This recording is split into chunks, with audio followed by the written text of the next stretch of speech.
Citizenship acquire करी जा सकती है और 3 तरीके से छोड़ी जा सकती है। तो 5 तरीके से आप लोग इनको एक एक करेंगे। फर्स्ट आर्टिकल 5 का ये, अरे आर्टिकल 5 नहीं है बोला तो यार। आर्टिकल जो है इसमें आर्टिकल जितने भी डील करते हैं वो 1947 के टाइम पे डील करते हैं, ठीक है, कि उस टाइम पे किसको सिटीजनशिप मिलेगा किसको नहीं मिलेगा। अभी जो एम्पावर्ड बॉडी है वो पार्लियामेंट है। पार्लियामेंट लॉ बनाती है, कोई भी लॉ बना सकती है सिटीजनशिप के ऊपर, ठीक है। 5 तरीके से सिटीजनशिप ली जा सकती है, 3 तरीके से आपकी सिटीजनशिप जा सकती है, ठीक है। तो 5 तरीके से लिखो सबसे पहले। First is by birth. किसी का है कि इंडिया के बाहर का जन्म है?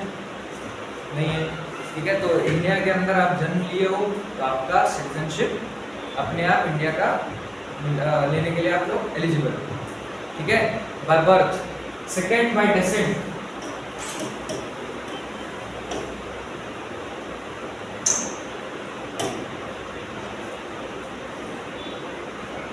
ठीक है, बाय डेसेंट मतलब आपके अगर माँ बाप हिंदुस्तान के हो, ठीक है। जैसे बहुत लोग जाते हैं ना इंडिया के डॉक्टर्स पे जिनको भरोसा नहीं होता है ना, वो बाहर जाते हैं,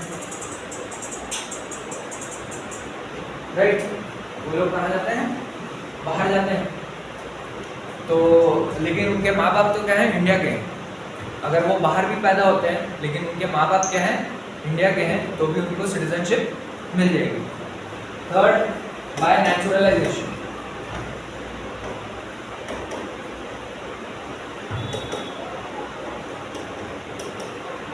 इसमें क्या होता है? कोई भी बंदा जो इंडिया की नागरिकता लेना चाहता है, वो फॉरेन कंट्री का है, ठीक है, उसको लेकिन इंडिया इतना पसंद आ गया, वो घूमने आया इंडिया में, उसको इतना इंडिया पसंद आ गया कि भाई उसको यहाँ की अब सिटीजनशिप चाहिए, ठीक है। तो अब वो क्या करेगा सिटीजनशिप एक्वायर करने के लिए? सबसे पहली बात तो कुछ क्राइटेरियाज हैं जो कौन डिटरमाइन करता है? मिनिस्ट्री ऑफ होम अफेयर्स, ठीक है। Ministry of home affairs determine करती है ये सारी क्राइटेरियाज। तो वो सारी क्राइटेरियाज को फुलफिल करेगा वो, उसके बाद ही उसको सिटीजनशिप मिल सकती है, ठीक है। क्राइटेरियाज में क्या होता है कि 12 साल या 14 साल आपको इंडिया में हो जाना चाहिए, ठीक है, कि आप इंडिया में रहे हो 12 से 14 साल, 1 साल लगातार रहे हो, ठीक है। देन आपको कोई भी एक लैंग्वेज आना चाहिए, कला के क्षेत्र में या कोई किसी के भी क्षेत्र में, मतलब साइंस टेक्नोलॉजी या कला, किसी के भी क्षेत्र में आपका एक अच्छा योगदान होना चाहिए। कोई एनिमी एलियन मतलब होता है कि पाकिस्तान जैसे अपना एनिमी है, राइट। तो बहुत सारी कंट्रीज के आप सिटीजन नहीं होने चाहिए। फिर उसके बाद आप अगर किसी दूसरे देश के सिटीजन हो तो इंडिया का सिटीजनशिप आप नहीं ले सकते। वहाँ का लेट सपोज यूएस का बंदा है तो यूएस के बंदे को पहले यूएस का सिटीजनशिप त्यागना पड़ेगा, उसके बाद जाके इंडिया का सिटीजनशिप मिल पाएगा, ठीक है। और ऐसा भी होता है कि अगर इंडिया से कोई बाहर जाता है बंदा, ठीक है, वो जाके वहाँ की सिटीजनशिप ले लेता है, वो जाके वहाँ की सिटीजनशिप ले लेता है तो उसकी इंडिया की सिटीजनशिप अपने आप कैंसिल हो जाती है, ठीक है।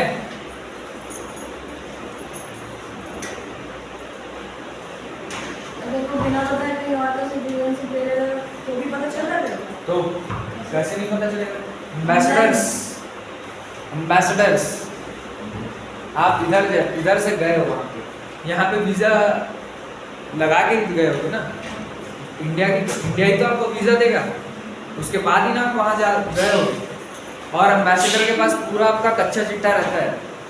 वहाँ का एम्बेसडर कौन होता है? राजदूत जिसको बोला जाता है। कुछ जगह पे हाई कमिश्नर्स होते हैं, कुछ जगह पे एम्बेसडर्स होते हैं। तो ये क्या करते हैं? हमारी कंट्रीज को वहाँ पे रिप्रेजेंट करते हैं, ठीक है। और वहाँ पे कंट्री में, उस कंट्री के अंदर में जो एरिया में वो लोग रहेंगे ना, या जो एरिया मतलब जो ऑफिस रहेगा लेट सपोज, ठीक है, यहाँ पे जैसे पाकिस्तान की एम्बेसी है इंडिया के अंदर, तो इंडियन आर्मी या इंडियन पुलिस चाहे तो भी उनके एम्बेसी के अंदर नहीं जा सकते। वो लैंड जो होता है वो पाकिस्तान का, वहाँ जाने से पहले वो वहाँ के एम्बेसडर की परमिशन लगेगी, तभी उसके बाद प्रधानमंत्री हो, प्रेसिडेंट हो, कोई भी हो, उसके अंदर जाने के लिए परमिशन लगेगा किसका? एम्बेसडर का। So external affairs minister S Jaishankar was राजदूत, ठीक है। वो चाइना में भी रहे थे, चाइना में इंडिया को रिप्रेजेंट करते थे, ठीक है। एंड और भी बहुत सारे जगह रहे थे, ठीक है। और ये कहाँ से बनते हैं, तो आईएफएस सुने हो, आईएफएस होता है एक service, Indian foreign services, right. तो इंडियन फॉरेन सर्विसेज के जो ऑफिशियल्स होते हैं वो ही बनते हैं। तो बहुत सही वो होती है पोस्ट, इनकी भी बनना चाहो तो उनसे यूपीएससी के थ्रू बनते हैं। यूपीएससी, उसके लिए एक और अलग से एग्जाम और देना पड़ता है यूपीएससी के साथ साथ, ठीक है। चलो नेचुरलाइजेशन समझ गए, समझे कि नहीं समझे, ठीक है। अब फोर्थ लिखो रजिस्ट्रेशन।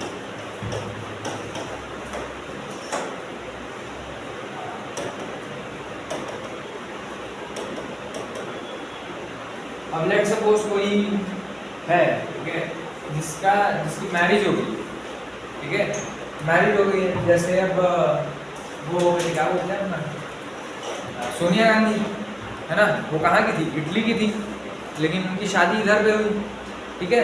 तो वो लोग भी अपना सिटीजनशिप एक्वायर कर सकते हैं, किसके थ्रू, बाय रजिस्ट्रेशन के, बाय नेचुरलाइजेशन के थ्रू नहीं। बाय नेचुरलाइजेशन के थ्रू अदनान सामी को मिला है, सुनो ना वो सिंगर, वो क्या भर दो झोली मेरी, वो गाना है, उसके जो सिंगर है उनको बाय नेचुरलाइजेशन से ही मिला है।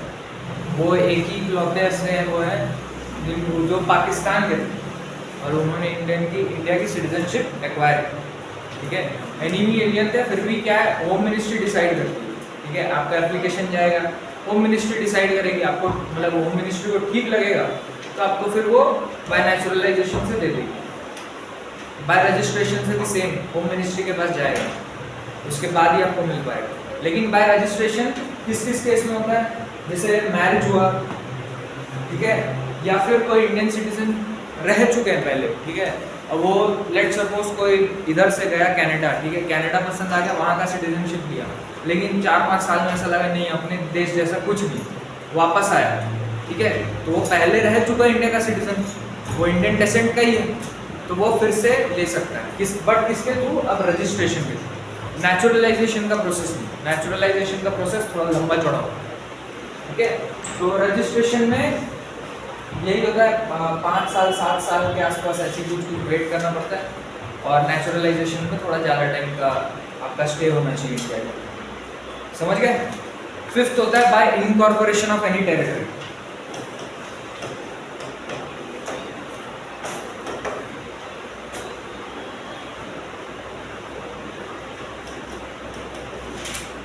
इनकॉर्पोरेशन ऑफ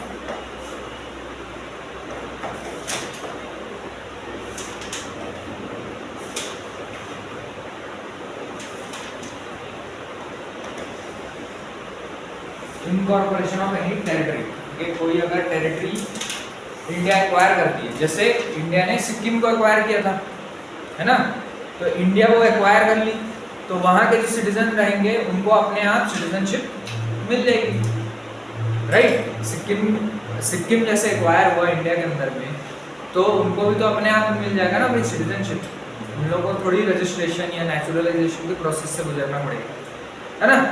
चलो, ये 5 तरीके से सिटीजनशिप मिलती है, 3 तरीके से सिटीजनशिप चले जाते हैं। 3 तरीके क्या है, तो सबसे पहला है बाय रिनंसिएशन,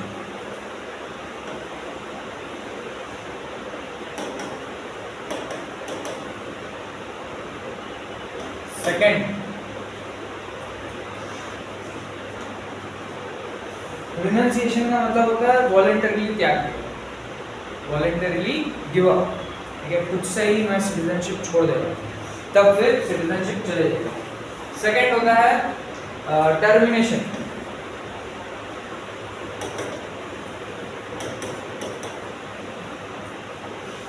ठीक है। टर्मिनेशन क्या होता है भाई, टर्मिनेशन कब होता है, जब आप किसी दूसरे कंट्री के सिटीजनशिप एक्वायर करते हो तो अपने आप यहाँ की सिटीजनशिप क्या होती है, चले जाती है, उसी को टर्मिनेट करना बोलते हैं, टर्मिनेशन।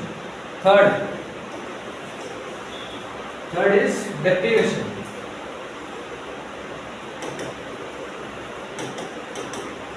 अगर आपने सिटीजनशिप फ्रॉड से ली होगी और बाद में पता चलता है तो तब भी आपकी सिटीजनशिप क्या हो चले जाएगी, ठीक है। किस ग्राउंड्स पे? डेप्रीवेशन के ग्राउंड्स पे। समझ गए? 3 तरीके से छोड़ी जा सकती है, 5 तरीके से ली जा सकती है, और ये 5 तरीके से पूछता है मोस्ट ऑफ द टाइम। इसी से सिटीजनशिप में यही सब चीज़ों से क्वेश्चन पूछता है, ठीक है। समझ गए? चलो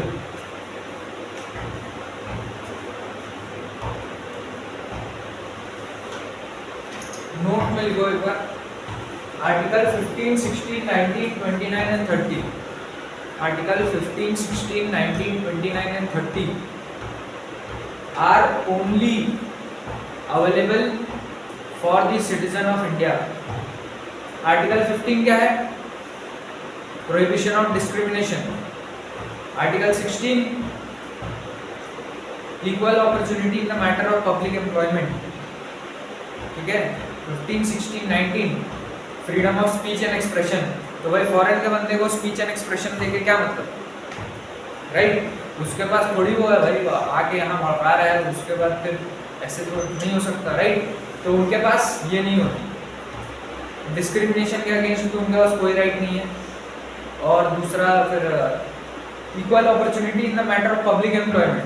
बाहर के लोग आके यहाँ पे पब्लिक एम्प्लॉयमेंट में मांगेंगे कि भाई तो चाहिए हमारा फंडामेंटल राइट, तो गलत है ना, ठीक है। आर्टिकल 15, 16, 19, 29 और 30 ये जितने भी हैं ये fundamental rights, these are exclusively for the citizen of India, और किसी के लिए भी नहीं होते, ठीक है। नेक्स्ट लिखो भाई DPSP.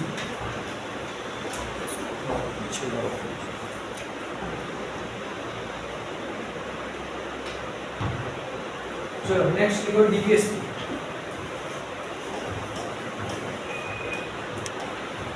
DPSP is in part 4 of the Indian Constitution, ठीक है। और आर्टिकल 36 से 51 deals with DPSP, directive principles of state policies. क्या होगा? DPSP का full directive principles of state policies.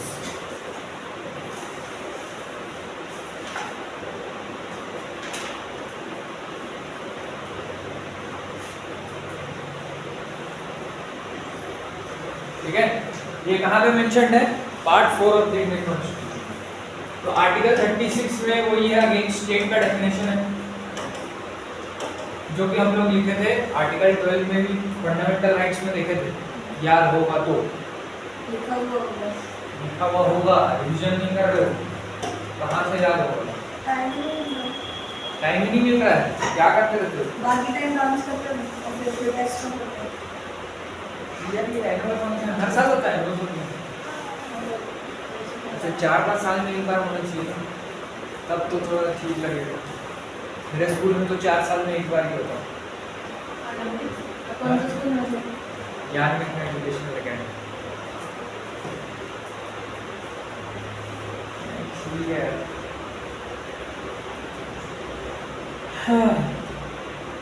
तो न्यूज़पेपर पढ़ने का भी नहीं टाइम मिल रहा होगा। न्यूज़ देखते हैं, रात में देखते हो न्यूज़? लेकिन मोटिवेशनल वीडियो देखते हैं यूट्यूब पे? यही पे यहाँ पे? कौन लगाता है? आप ही लोग लगाते हो? ऐसे मिलता है लगाने? या तो न्यूज़ देखो या तो देखो न्यूज़ और बोलिंग देखने लगे तो न्यूज़ दिखाते हैं। तो बॉर्डर नहीं रखते? रहते हैं न्यूज़ तो एक भी पता नहीं रहती आप लोग को, न्यूज़ देखते हो बोल रहे हो हैं? बताओ कौन रहता है? बॉर्डर रहते हैं? बस बीच में ज़्यादा खाते हैं। अच्छा बीच में झाँकने आते एक हैं। मिनट यार, आप फंसा दोगे एक दिन हम लोग को। चलो article 37 it says DPSP is not enforceable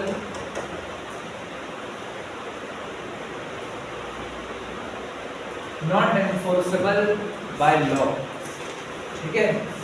It is not enforceable in the court court इसको एनफोर्स नहीं कर सकती। जैसे फंडामेंटल राइट के लिए आप सुप्रीम कोर्ट तक जा सकते हो, लेकिन अगर कोई डीपीएसपी वायलेट होता है, ठीक है, लेट्स सपोज डीपीएसपी, बहुत सारे डीपीएसपी हैं, जैसे ये भी है डीपीएसपी तो कि प्रोहिबिशन ऑफ लिकर, सिगरेट्स या जितने भी नशीले पदार्थ हैं उन पे बैन लगाया है, ठीक है।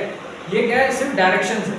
तो आप देखो कुछ स्टेट गवर्नमेंट लगाती है और कुछ स्टेट गवर्नमेंट नहीं लगाती, राइट। जैसे बिहार में बैन है, गुजरात में बैन है, ठीक है, छत्तीसगढ़ में नहीं है ना। तो वो स्टेट टू स्टेट डिफर कर रहा है। और ये चीज़ जो है, अब इसको लेके हम लोग सुप्रीम कोर्ट या कोई भी कोर्ट नहीं जा सकते कि भैया इसमें लिखा हुआ है कॉन्स्टिट्यूशन में, लेकिन ये नहीं मिल रहा है, ठीक है। क्यों? क्योंकि ये एनफोर्सेबल ही नहीं है। आपका फंडामेंटल राइट वायलेट हो रहा है तो आप सीधा सुप्रीम कोर्ट जा सकते हो, लेकिन आप डीपीएसपी वायलेट हो रहा है तो आप कहीं भी नहीं जा सकते, ठीक है। चलो नेक्स्ट लिखो article 38।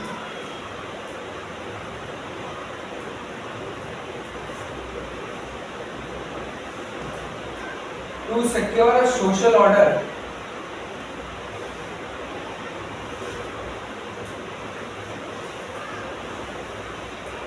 and to minimize inequality in income, status and opportunity. Inequality in Income, status,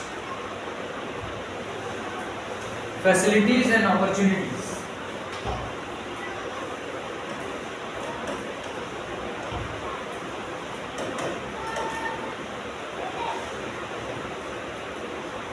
ठीक है, तो ये डायरेक्शंस है ये स्टेट को कैसी पॉलिसीज बनाए, ठीक है, जो पब्लिक वेलफेयर के काम है, ठीक है।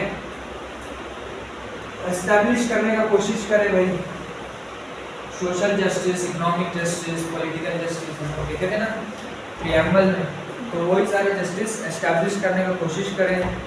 इनइक्वालिटी जितनी भी है वो कम करें, ठीक है। तो इनइक्वालिटी कम करने के लिए क्या लाया गया? रिजर्वेशन सिस्टम लाया गया, ठीक है। वो भी क्या है? Social inequality. और इकोनॉमिकली वीकर सेक्शंस के लिए भी लाया गया है, तो इकोनॉमिक इनइक्वालिटी को भी मिटाने के लिए, ठीक है। तो ये सारा स्टेट क्या करती है? डीपीएसपी को देख के बनाती है। Next 39, prevention of concentration of wealth.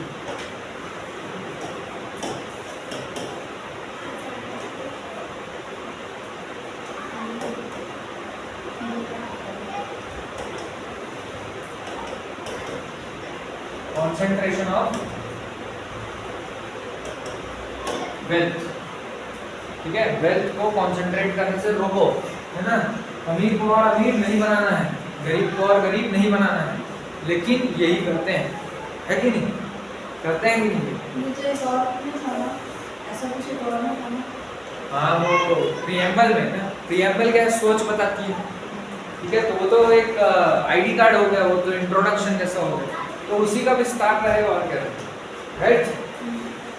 चलो, equal pay for main and women for equal work, इसी में लिखो equal pay for main and women for equal work. अब पहले के टाइम पे क्या होता था? इक्वल पे नहीं मिलता था, ठीक है। महिलाएं जितना काम करती थी उनको उतना पैसा नहीं मिलता था, ठीक है। तो इसलिए इसको कॉन्स्टिट्यूशन में डाला गया।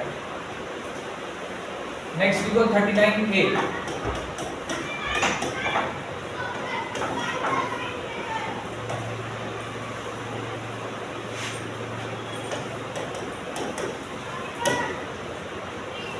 A deals with free legal aid.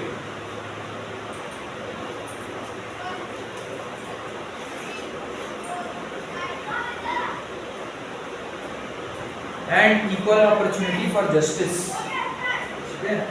तो सबके लिए इक्वल अपॉर्चुनिटी है कि नहीं है भाई? सब कोर्ट में जाके अपील कर सकते हैं, सुप्रीम कोर्ट में जाके अपील कर सकते हैं, राइट। चलो, और सबके पास फ्री लीगल एड क्या बोल रहा है ये? जैसे होता है ना, जो गरीब रहते हैं, चोरी चकारी कर रहे हैं, तो मतलब गरीब है, राइट। तो उन लोग के लिए भी लॉयर प्रोवाइड किया जाए। कौन प्रोवाइड करेगा? स्टेट प्रोवाइड करेगा, ठीक है। और वो फ्री रहेगा, फ्री ऑफ कॉस्ट। स्टेट के पास भी लॉयर्स होते हैं बहुत सारे, ठीक है। स्टेट के पास इंटरनेशनल कोर्ट बहुत सारे लॉयर्स रखता है, ठीक है, जो कि फ्री में इन लोगों का केस ले। गवर्नमेंट का हाँ, गवर्नमेंट जिनको सैलरी बेसिस पर रखती है उनको अपॉइंट करती है, ठीक है। चलो नेक्स्ट देखो, article 14 it deals with the establishment of village panchayat.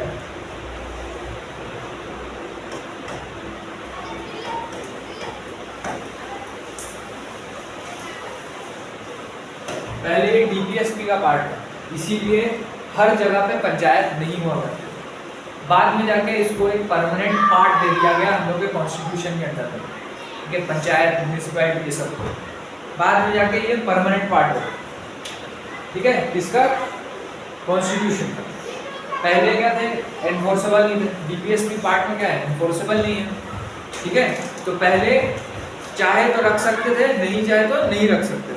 तो सबसे पहला स्टेट जो बनता है पंचायत आने वाला वो था राजस्थान। राजस्थान का नागौर जिला में सबसे पहली बार पंचायती राज एस्टैब्लिश किया गया। Nagaur district of Rajasthan.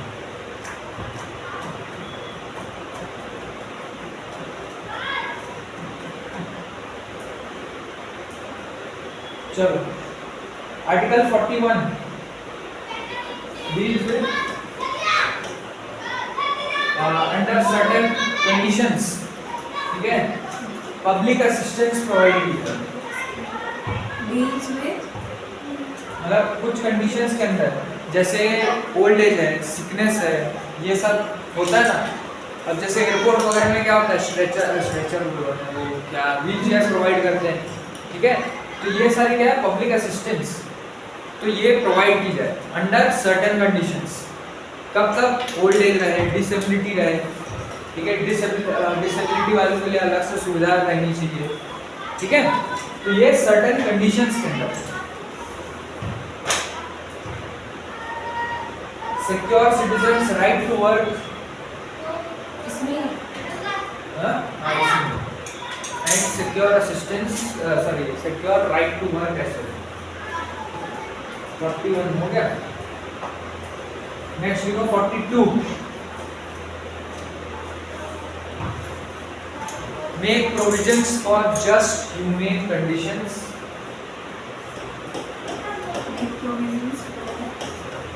Just humane conditions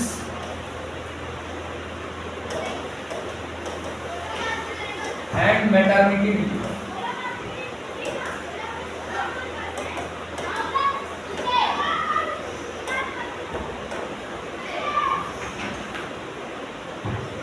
ठीक है,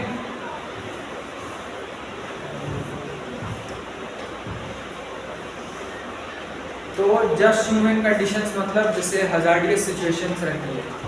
अभी हीट वेव आया था, पता है कि नहीं?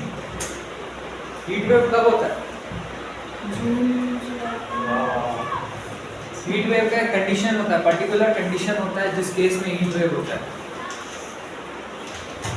हाँ, वो जब वो क्रॉप्स का जो कचरा होता है उसको जलाते हैं तो वो पॉल्यूशन का है। हीट वेव अक्टूबर में आएगा। वाह, अब आप ही बता दो। देखो जब भी प्लेन एरिया में कोस्टल एरिया में टेम्परेचर 37 डिग्री से ज़्यादा जाता है, हिली एरिया में 35 डिग्री से ज़्यादा जाता है या 30 डिग्री से ज़्यादा जाता है, और प्लेन एरिया में अपना 40 डिग्री से ज़्यादा जाता है, उस केस में क्या बोलते हैं? हीट वेव को। और इस साल पे बहुत ज़्यादा गर्म, टेम्परेचर बहुत ज़्यादा गर्म, ठीक है। तो इस साल में हीट स्ट्रोक की वजह से इंडिया में अराउंड 58 डेथ्स हुई, ठीक है, हीट स्ट्रोक की वजह से। तो अब ऐसे टाइप के कंडीशन में क्या कर सकते हैं भाई? पानी वानी की सुविधा, ORS की सुविधा, ठीक है, शेल्टर की सुविधा, ब्रेक्स इन टाइम, ठीक है। तो वर्कर्स के लिए ये सारे क्या है, अब गर्मी के टाइम पे तो एटलीस्ट कर ही सकती है, राइट, फैक्ट्रीज के लिए लॉज ऐसे बनवा सकती है, रेगुलेशंस ऐसे बनवा सकती है। तो इसलिए जस्ट ह्यूमन कंडीशंस इसी को बोलते हैं, ठीक है।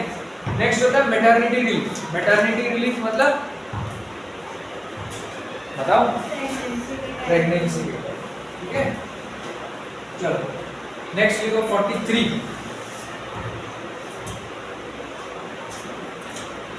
secure a living wage and a standard of living. Living Wage and the standard of living, जो मनरेगा स्कीम है ना, वो इसी को मद्देनजर रखते हुए बनाया गया, ठीक है। मनरेगा स्कीम जानते हो ना? महात्मा गांधी। हाँ वही, ठीक है, रूरल एम्प्लॉयमेंट मिशन, ठीक है। तो वो इसी को देखते हुए बनाया गया कि उन लोग का एक स्टैंडर्ड ऑफ लिविंग मेंटेन रहे और एक पर्टिकुलर लिविंग वेज एस्टेब्लिश करें। नेक्स्ट लिखो 43A, take steps to secure participation of workers, take steps to secure participation of workers in the management of industries.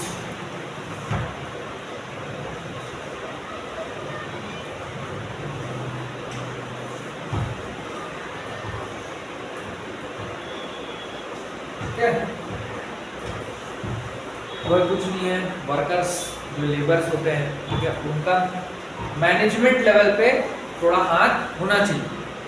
क्यों होना चाहिए भाई? क्योंकि उससे बहुत सारी चीज़ें सुधरती हैं, राइट। उससे एक ना जापानीज बुक है काइजन, उसके अंदर की एक थ्योरी है कि अरे वो टाइटल है ना, स्मॉल में लाते जाओ लार्ज बनाते जाओ, इसका पता नहीं, मैकडॉनल्ड्स का शायद, ठीक है।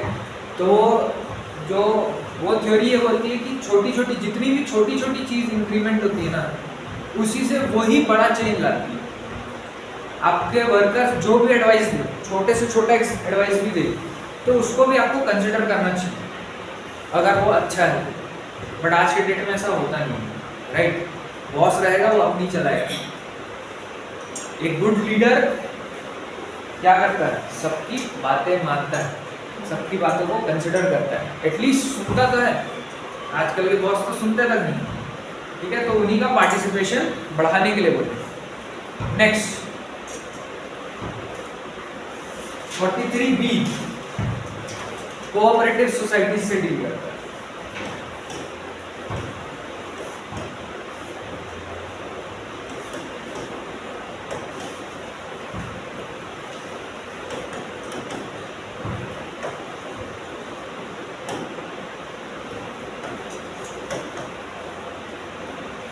कोऑपरेटिव सोसाइटी, तो ये जो अमूल वगैरह ना, अमूल सुना ना, अमूल दूध पीता है इंडिया, तो वो भी क्या है? कोऑपरेटिव सोसाइटी है, ठीक है। उसके भी वो ट्रस्ट होते हैं, वो चेयरमैन का होता है, बहुत सारी चीज़ें, ठीक है। कोऑपरेटिव सोसाइटी मतलब सब मिल बांट के काम करे, ठीक है, तो भला हो। अब जैसे ये सोसाइटी वगैरह में सुने होंगे ना, जैसे वो कमिटी रहता है, वो सेक्रेटरी रहता है ना, वो बिल्डिंग वगैरह के रहते हैं ना सेक्रेटरी, प्रेसिडेंट वगैरह भी रहते हैं। कौन सा वो आता है ना, वो हाँ वो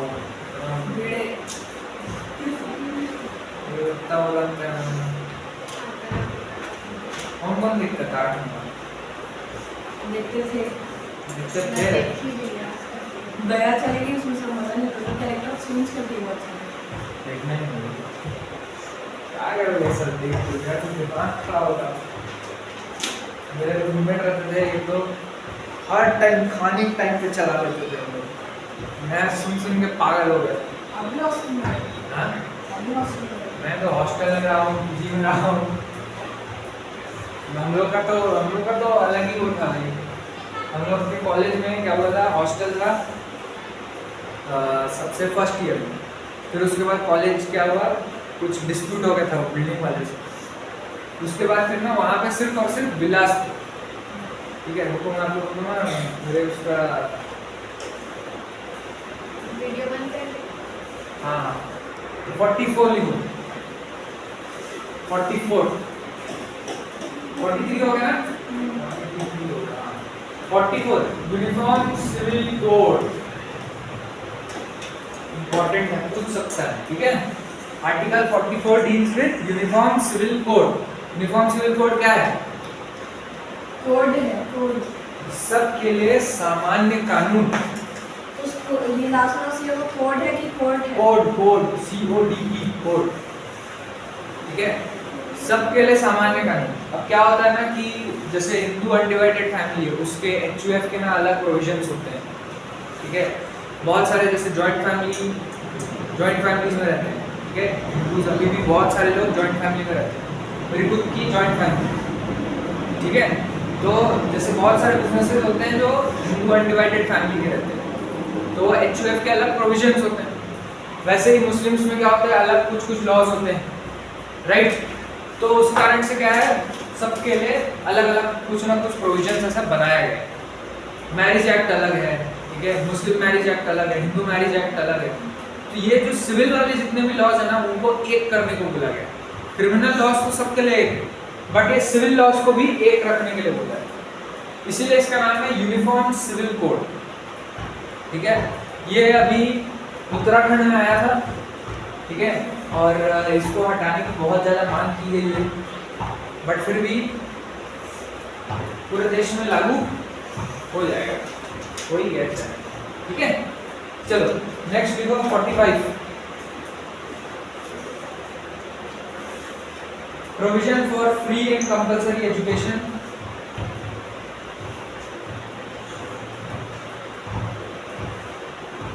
From 6 to 14 years.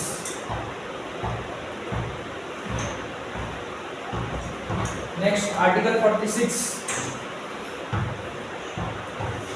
Promotion of education and economic interest of SC, ST and other weaker sections.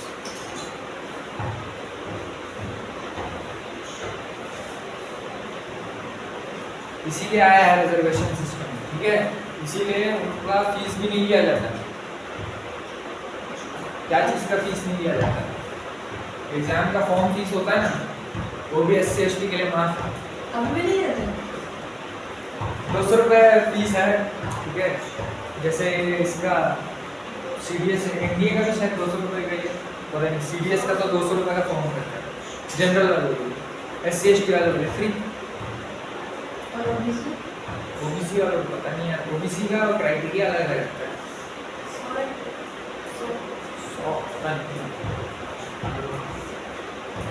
Idea नहीं हो सकता है।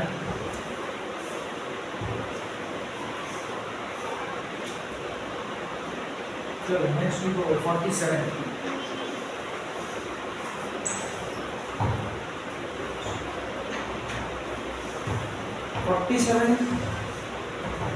deals with raise the level of nutrition, prohibit intoxicating materials,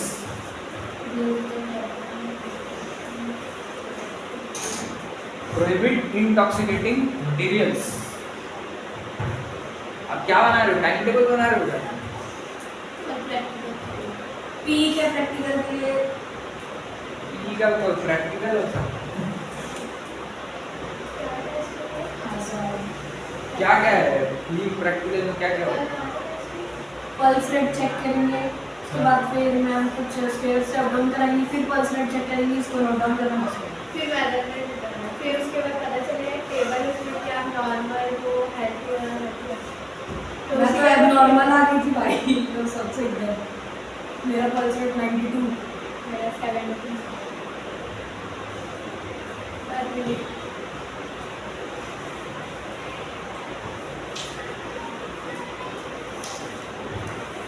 ये तो लेकिन अलग ही हुआ यार। BMI टेस्ट सुनाऊं मैं? हाँ वो भी पल्स रेट का तो डिफर करता है बहुत। ये तो जीएमआई से बॉडी मास इंडेक्स, एग्जाम उसमें बीएमआई चेक कर BMI पढ़ने अच्छे से पढ़ो। वो अरे बॉडी मास इंडेक्स वगैरह कुछ नहीं रहता, weight height weight upon height का स्क्वायर। हाइट का स्क्वायर बस इतना ही रहता है। हाइट इन सेंटीमीटर या मीटर? चलो नेक्स्ट लिखो आर्टिकल 48। तो ये समझ गया ना भाई, raise the level of nutrition, वो FSSSI रहता है ना, फूड पैकेट के पीछे मैगी का पैकेट खा तो लेते हो, देखिए उसके ऊपर लिखा रहता है। हाँ, तो वो फूड सेफ्टी सिक्योरिटी, उसी के लिए safety and standard authority of India, ठीक है। तो वो चेक करता है कि भाई है कि नहीं है, लेवल ऑफ न्यूट्रिशन है, और उसी में बैन किया था मैगी को भी एक टाइम पे। हाँ, एक बार हुआ है मैगी बैन हुआ है, ठीक है। वो तो आप लोग को अच्छे से याद होगा कैसे खाते हो कि नहीं। उसके आटा मैगी चल रहा था, मैगी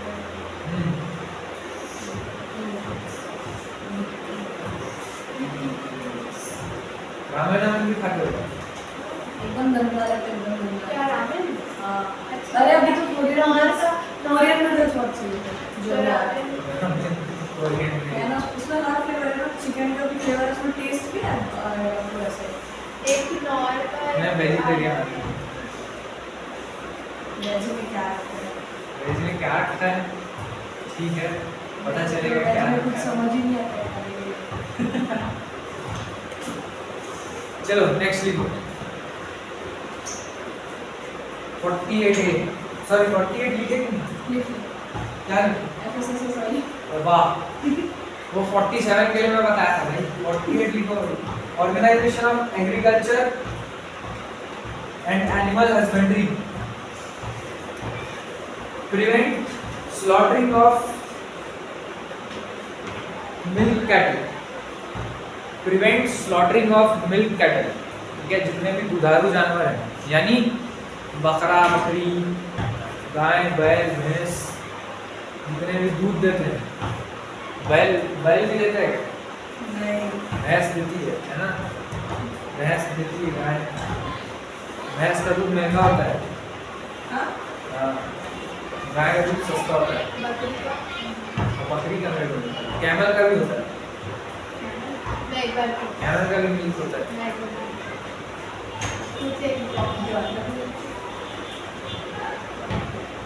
चलो next 48A,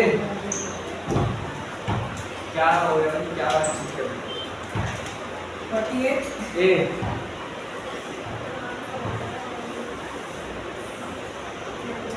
protection and improvement of environment, safeguard forest and wildlife, protection and protection of environment and wild life,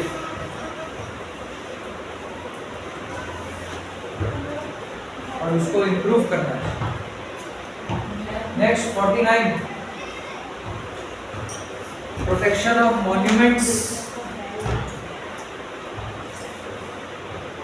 and places of national interest, जहाँ पे CISF डिप्लॉयड होती है ना, प्लेसेस ऑफ नेशनल इंटरेस्ट क्या होता है, metros हुआ, airports हो गया, एटॉमिक रिसर्च सेंटर्स हो गए, ये सारे क्या नेशनल इंटरेस्ट के हैं, राइट। यहाँ तक कि मॉन्यूमेंट्स, ताजमहल, अच्छा ताजमहल से याद आया, 8th wonder of the world, ये कौन है? 8 हाँ 8 भी आ गया। हाँ, बताओ बताओ बोल ठीक है।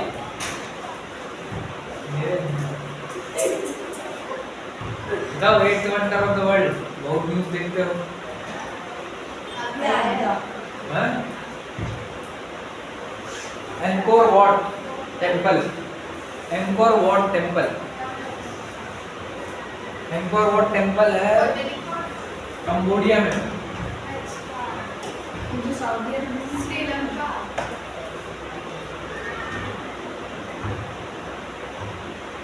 श्रीलंका में न्यू है। श्रीलंका में कंबोडिया, वाह।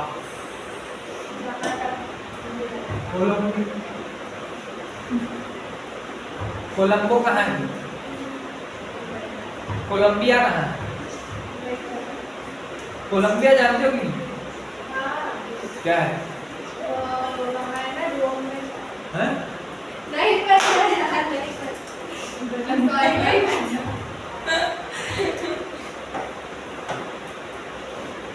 अरे होगा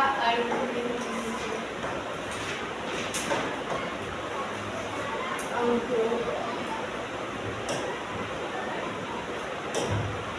It is the biggest temple.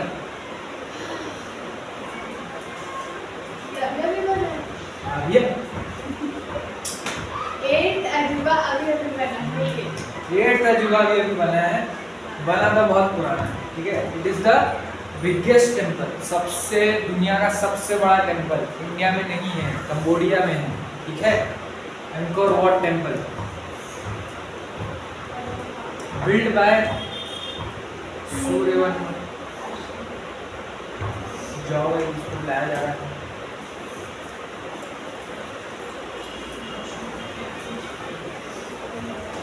ठीक है।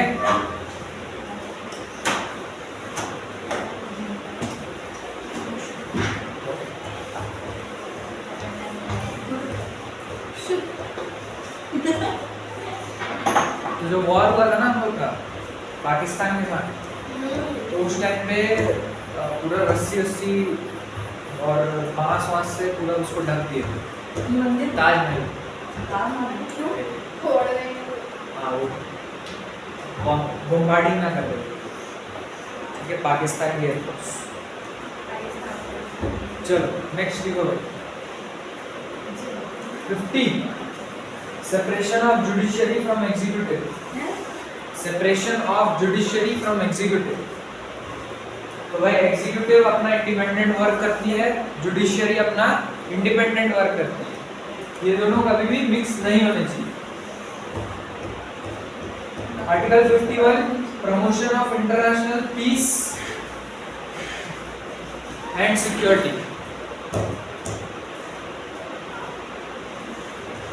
नेक्स्ट देखो पार्ट 4A। 3 तो 4 तो बचे हैं। क्या आर्टिकल हो गया ना 36 से 51।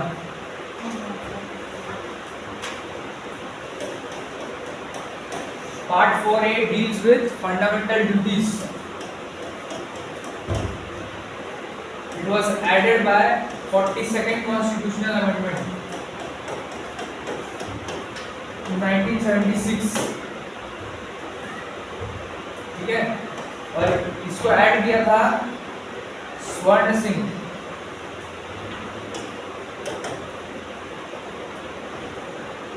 स्वर्ण सिंह कमेटी की रिकमेंडेशंस। ये क्वेश्चन पूछ चुका है, ठीक है, किस कौन सी कमेटी के रिकमेंडेशंस पे फंडामेंटल ड्यूटीज ऐड किया गया था, तो स्वर्ण सिंह कमेटी की रिकमेंडेशंस पे ऐड किया गया। आर्टिकल 10 फंडामेंटल ड्यूटीज, अभी कितने 11 फंडामेंटल ड्यूटीज है, ठीक है, 11 इंटू 10 हाँ 11 फंडामेंटल ड्यूटीज है टोटल। 10 जो है वो 42nd कॉन्स्टिट्यूशनल अमेंडमेंट से ऐड की गई थी, और 11th it was added by 86।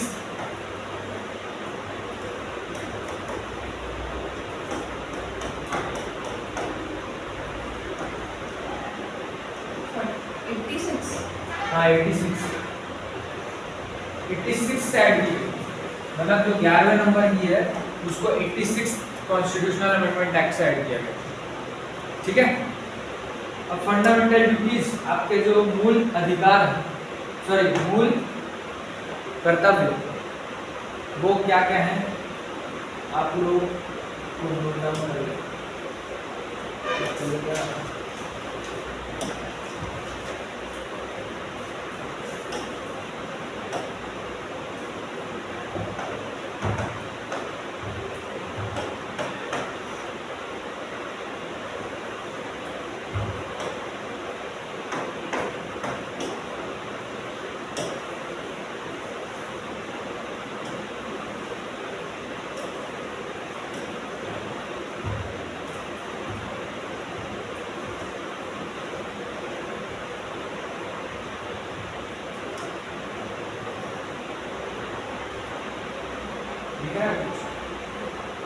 दिख रहा है क्लियर है, इसको लिख लो फटाफट, नोट डाउन करो।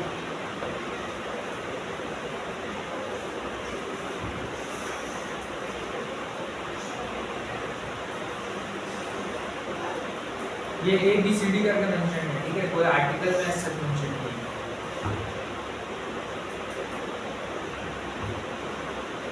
आर्टिकल पूछेगा तो 51A में सारे के सारे मेंशन होंगे, ठीक है। पार्ट 4A, तो हॉकी भी सिखाते थे, हाँ हॉकी भी सिखाते थे। सब सिखाते हैं, थोड़ा थोड़ा।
Next, part 5.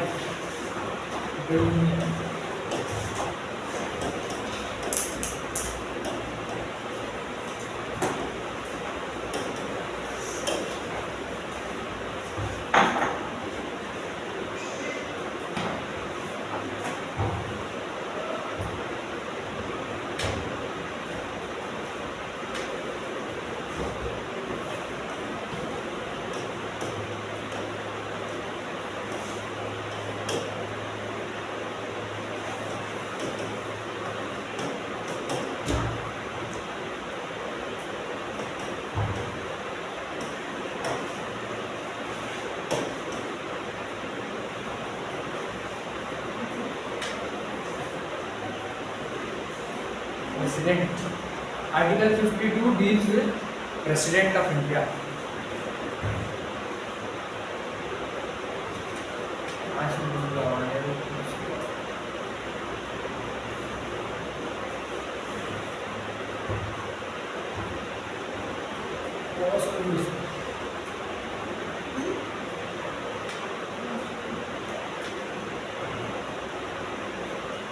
पॉज कर दो इसको 5 minute.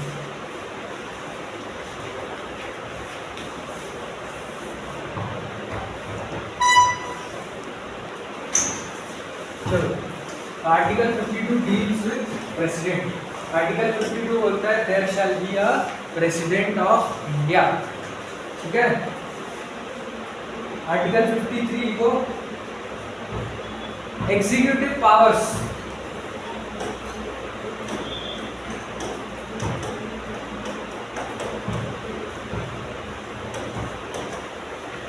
executive powers of union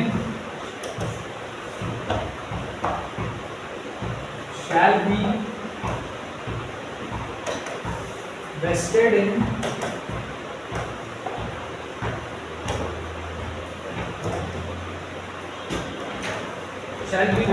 the president of India, ठीक है।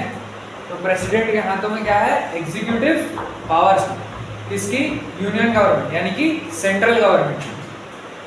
कोई भी बिल एक्ट नहीं बनता जब तक